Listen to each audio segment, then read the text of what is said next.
नमस्कार दोस्तों, मेरी आज की इस कहानी का नाम है असलियत। बस करो मीनाक्षी, बहुत हो गया तुम्हारा नाटक। अब मैं और माँ के बारे में कुछ उल्टा सीधा तुम्हारे मुंह से नहीं सुनना चाहता। तुम होश में तो हो? तुम क्या क्या बातें कर रही हो? अगर गलती से भी उन्हें तुम्हारी बातें पता चल गई तो कितनी तकलीफ होगी उन्हें। तुम्हें पता है, मुझे सब पता है राहुल। तुम दिन भर घर के बाहर रहते हो, लेकिन मैं तो इस घर में रहती हूँ ना। और तुम्हारी माँ तुम्हारे मुंह पे जितनी पीठी है ना, उतना ही पीठ पीछे तुम्हारे लिए जहर उगलती है। हाँ हाँ, तुम्हें बड़ी जहर दे रही है। अरे तुम यह सोचो ना, अगर उन्हें मुझे जहर देना ही होता तो वो मुझे बचपन में ही जहर दे देती, लेकिन पाल पोस कर भरा तो उन्होंने ही किया है ना। मुझे तुम्हारी बातों में आकर उन्हें कुछ भी कह दूं, उनका दिल दुखा दूं, यही चाहती हो ना तुम। राहुल गुस्से में मीनाक्षी को डांटकर ऑफिस चला जाता है। मीनाक्षी कितना भी राहुल को समझाने की कोशिश करती है, लेकिन राहुल बिल्कुल भी मीनाक्षी की बात सुनने को तैयार नहीं था।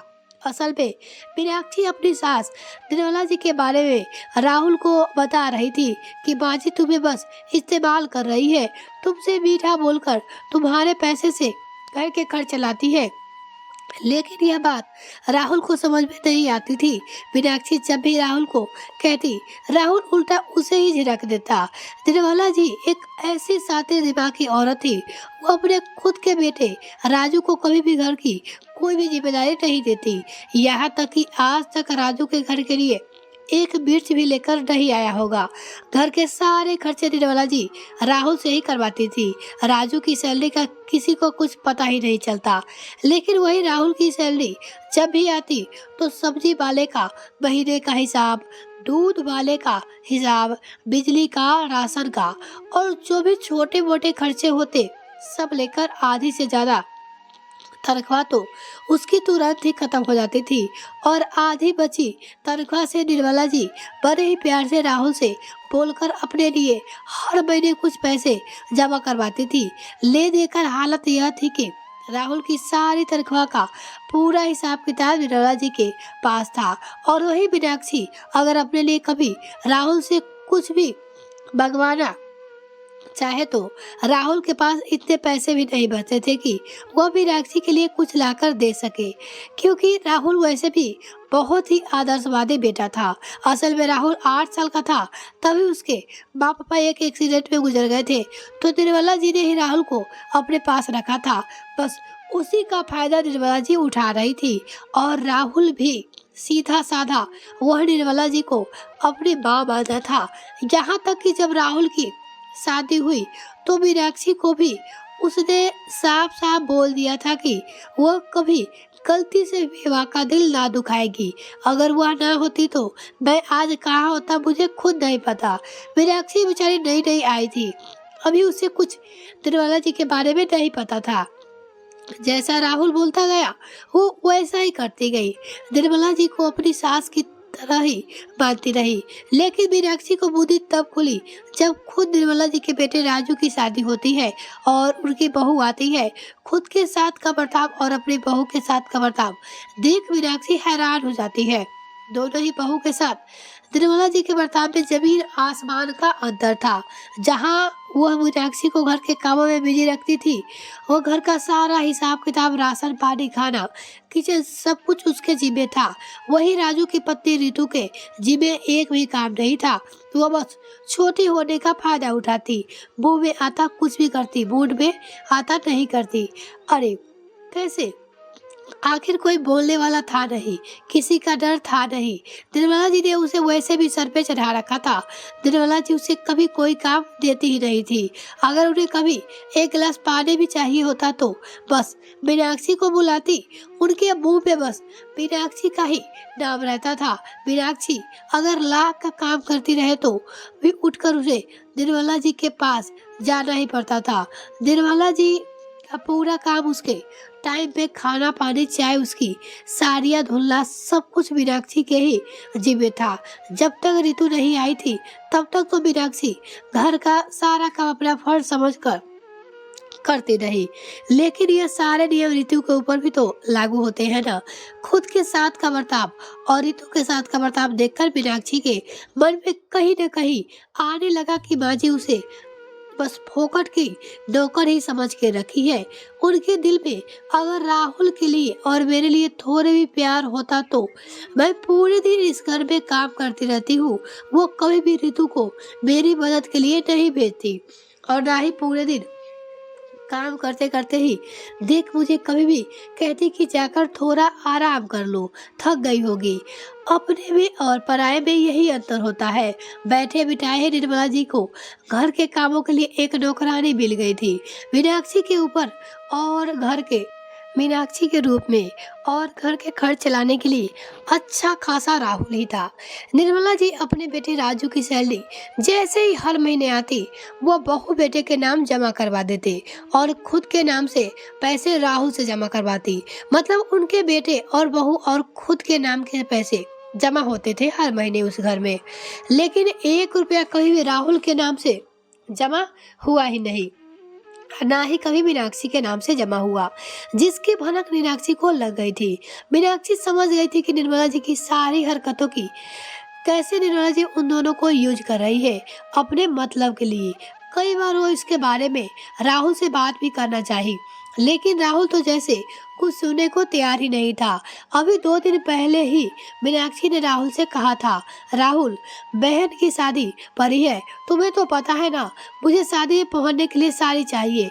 ठीक है, मैं शाम को आते हुए गुप्ता जी की दुकान से 8-10 अच्छी अच्छी साड़ियाँ ला दूंगा, उसमें से तुम्हें जो भी पसंद आएगी तुम अपने लिए रख लेना। कहते हुए राहुल चला गया। शाम को राहुल कुछ साड़ियाँ लेकर आया, मीनाक्षी को दिखाते हुए बोला, मीनाक्षी इसमें से जो भी साड़ी तुम्हें चाहिए तुम अपने लिए निकालो, बाकी मैं वापस कर दूंगा। मीनाक्षी साड़ी देखने लगी कि तभी अचानक ही राहुल ने कहा, एक काम करो, माँ को भी बुला दो, उसे भी कोई साड़ी पसंद आएगी तो वह भी ले लेगी।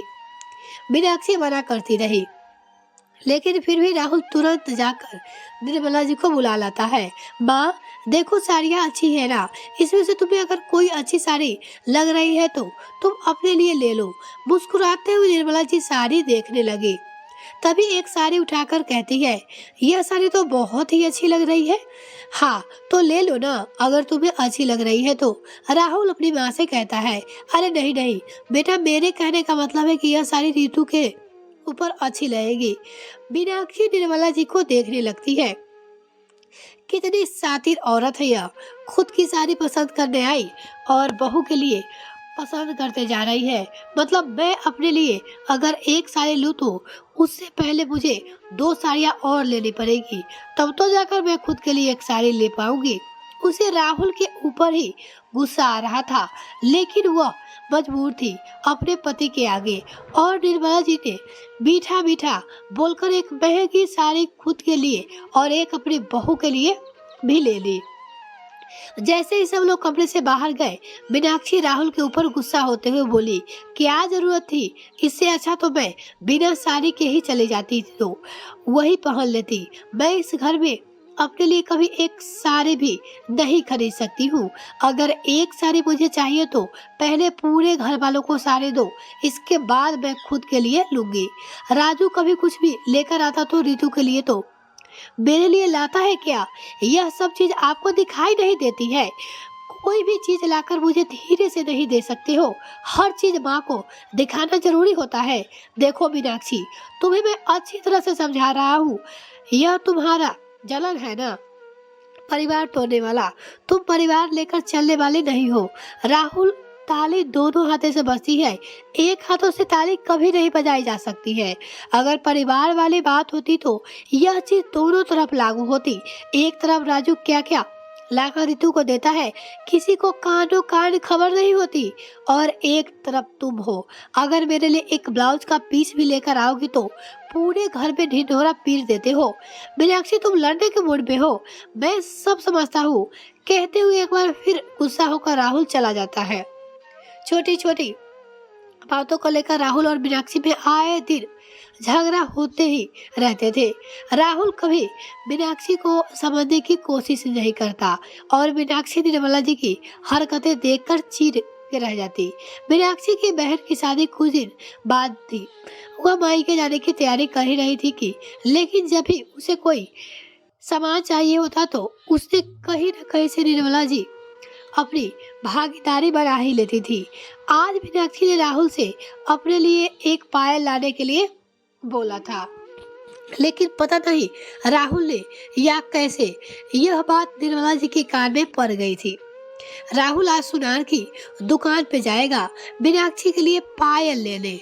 बस राहुल जैसे ही ऑफिस के लिए निकला, निर्मला जी हाथ में टूटा हुआ पायल लेकर आई और कहने लगी, राहुल बेटा आज सुनार के यहाँ जाएगा ना।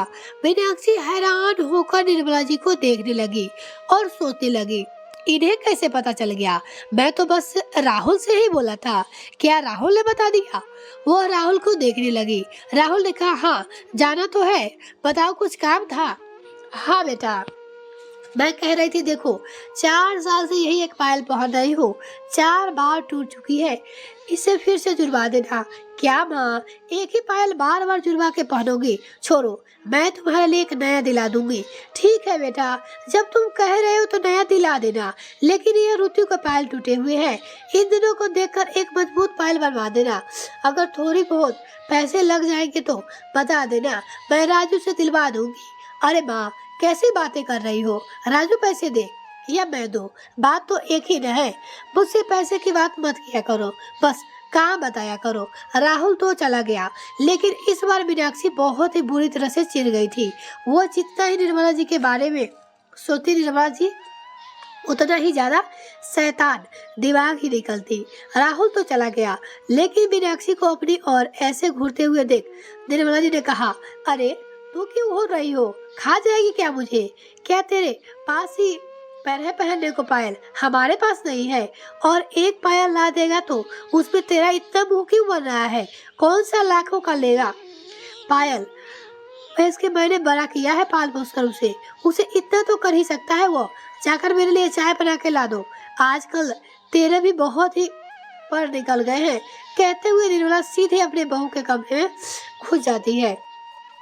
बेचारी मीनाक्षी चुपचाप अपना सा मुंह लेकर किचन में जाती है चाय बनाने, लेकिन दूध खत्म हो चुका था। दूध के लिए वो निर्मला जी से बोले जैसे ही रितु के कमरे की ओर जा ही रही थी कि अचानक ही दरवाजे पे उसे निर्मला जी और ऋतु की आवाज सुनाई देने लगी।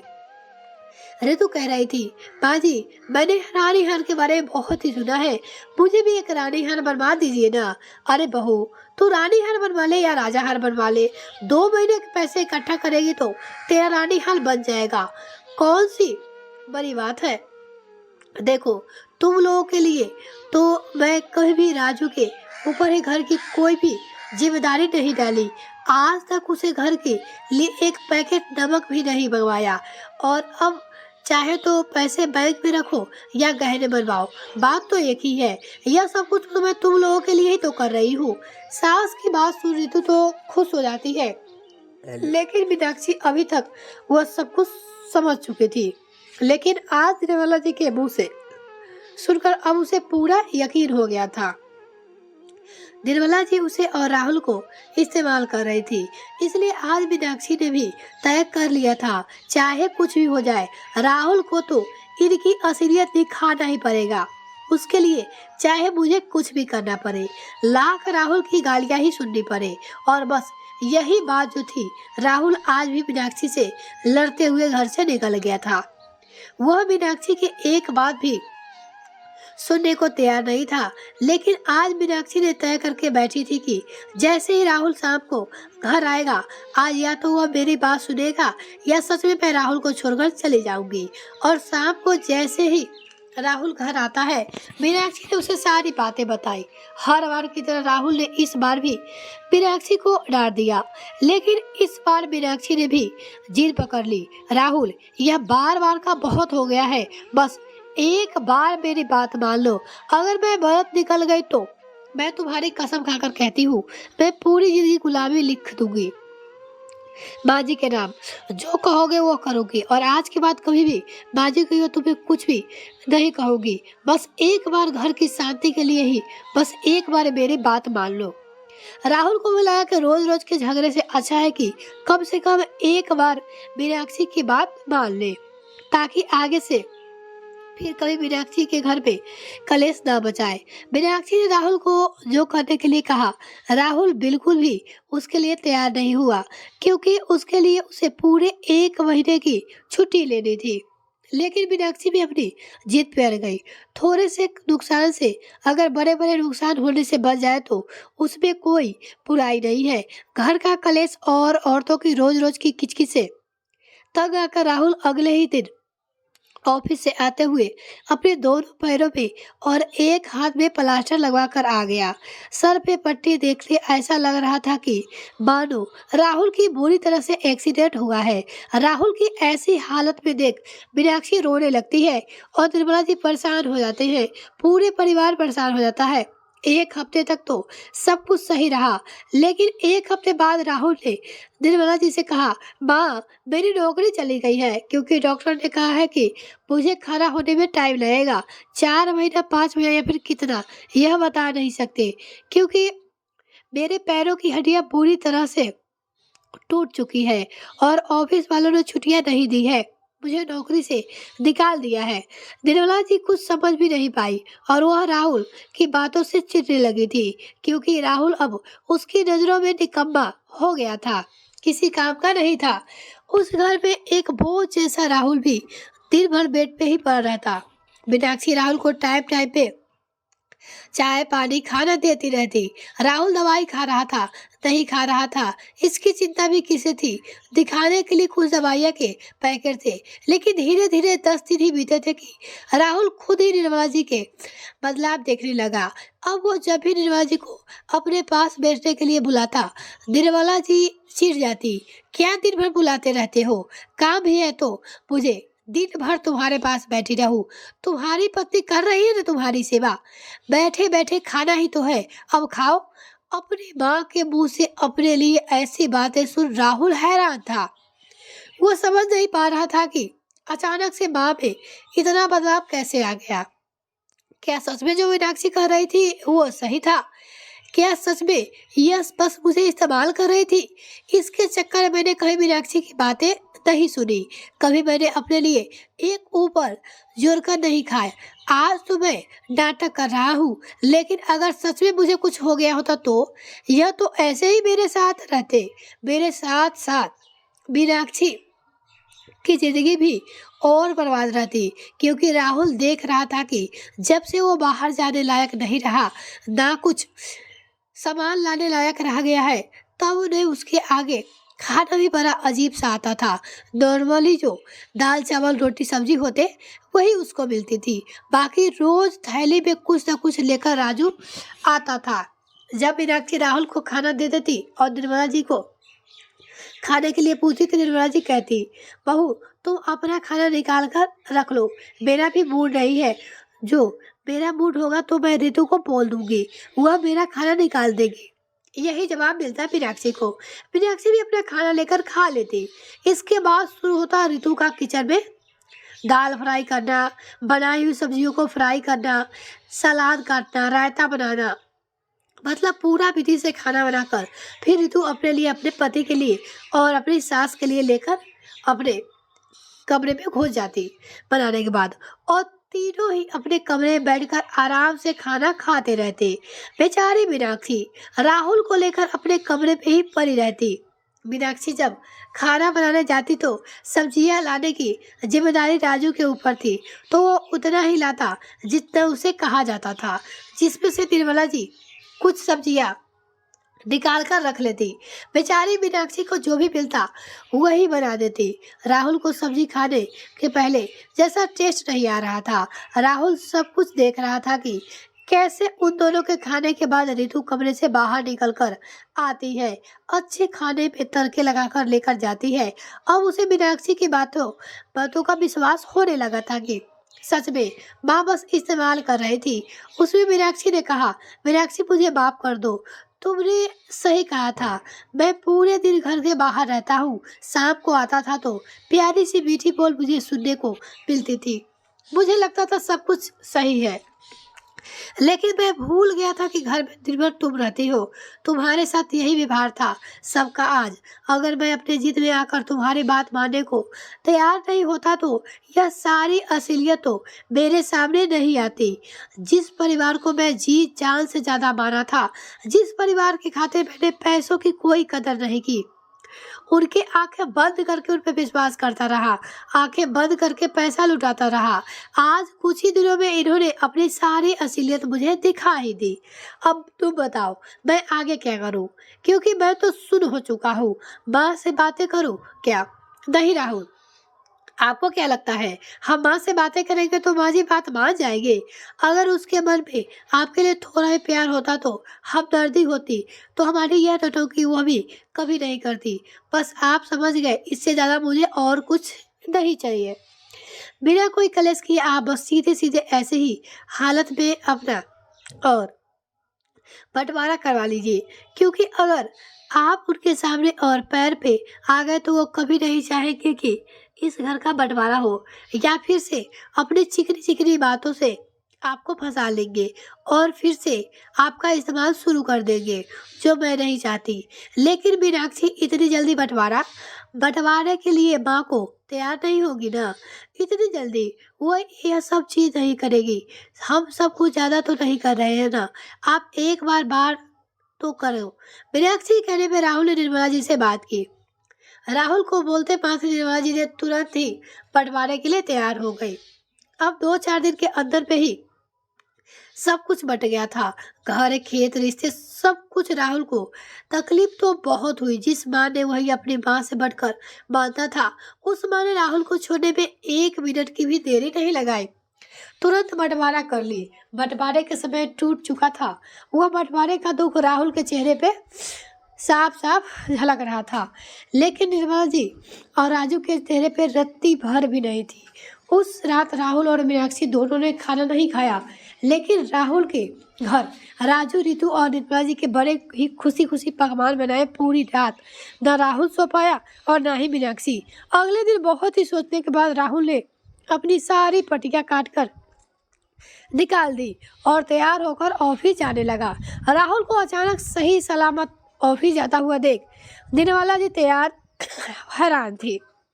निर्मला जी के साथ साथ रितु और राजू भी दोनों आंख फाड़े राहुल को देख रहे थे। अंत में निर्मला जी ने पूछ लिया, राहुल तुम तो पूरी तरह से ठीक हो? तुम अपने पैर पे चल भी पा रहे हो? फिर यह सब क्या था? हाँ माँ, मैं पूरी तरह से ठीक हूँ। मुझे कभी कुछ नहीं हुआ था।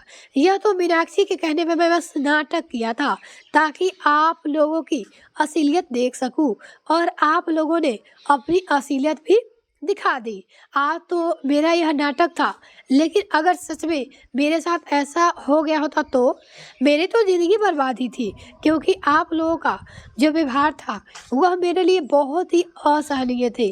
अच्छा हुआ कि मीनाक्षी के चलते ही सही, देर से ही लेकिन सही, आप लोगों की असलियत तो मेरे सामने आ गई। कहते हुए राहुल ऑफिस चला गया। मीनाक्षी भी अपने कमरे में चली गई थी, लेकिन निर्मला जी साथ साथ उसके बेटे और बहू दोनों ही हक्के बक्के रह गए। आज निर्मला जी की सारी चाल धरी रह गई थी। ये कहानी आपको कैसी लगी कमेंट में लिखकर ज़रूर बताइएगा दोस्तों। अगर आपको ये कहानी पसंद आए तो कहानी को लाइक और शेयर ज़रूर कीजिएगा। साथ ही में आप अपनी राय कमेंट सेक्शन में लिखकर ज़रूर बताइएगा। क्या मीनाक्षी ने असलियत लाकर सही किया या गलत? आप अपनी राय बता सकते हैं। या फिर अगर आपने मेरे चैनल सब्सक्राइब नहीं किया तो प्लीज़ सब्सक्राइब कीजिए। मिलते हैं नेक्स्ट में फ्रेंड्स, तब तक के लिए bye. Thanks for watching this video.